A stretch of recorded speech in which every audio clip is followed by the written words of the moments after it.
Brought to you by TechnoSpark 20 series smartphones.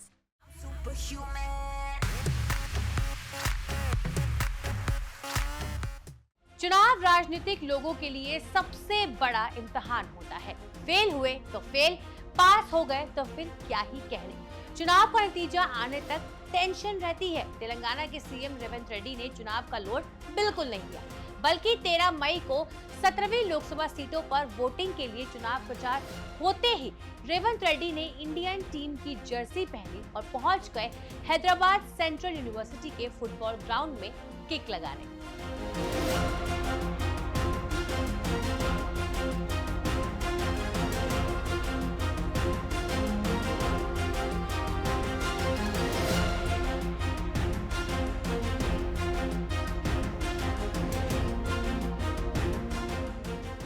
CM Revanth Reddy sports में रुचि रखते हैं। फुटबॉल खेलने में ज्यादा मजा आता है। ग्राउंड पर यूनिवर्सिटी के छात्र तो थे ही, कांग्रेस के फुटबॉल प्रेमी कार्यकर्ताओं ने भी किक लगाया।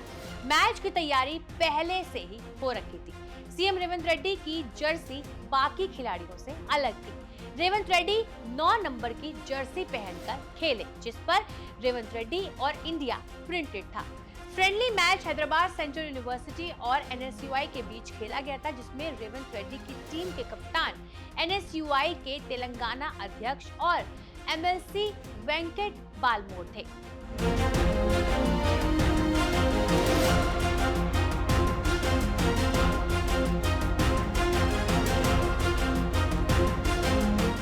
महीनों के घनघोर प्रचार के बाद आराम का दिन था जो सीएम रेवंत रेड्डी ने मैच खेलकर बिताया। तेलंगाना से लेकर केरल तक रेवंत रेड्डी ने कांग्रेस के लिए प्रचार किया। उनका चैलेंज ये है कि 6 महीने पहले जिस तेलंगाना में विधानसभा चुनाव जीतकर सरकार बनाई, उसी राज्य में कांग्रेस के लिए 17 में से ज्यादा सीटें जीतना।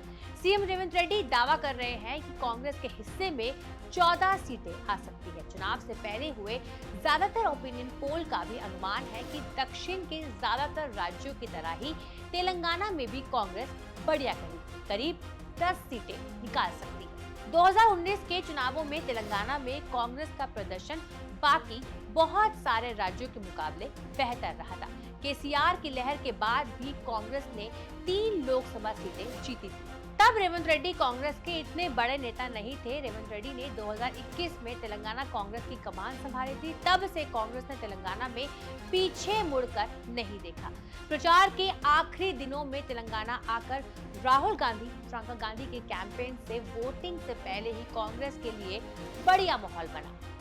चुनावों को सरकारें अपने लिए टेस्ट मानने से बचती है। रेवंत रेड्डी ने विधानसभा चुनाव के बाद हो रहे लोकसभा चुनाव को अपनी सरकार के लिए जनमत संग्रह यानी कि रेफरेंडम मान लिया है। रेवंत रेड्डी कहते हैं कि 100 दिन में सरकार ने कांग्रेस की जितनी गारंटी लागू की है, उसका टेस्ट लोकसभा चुनाव है।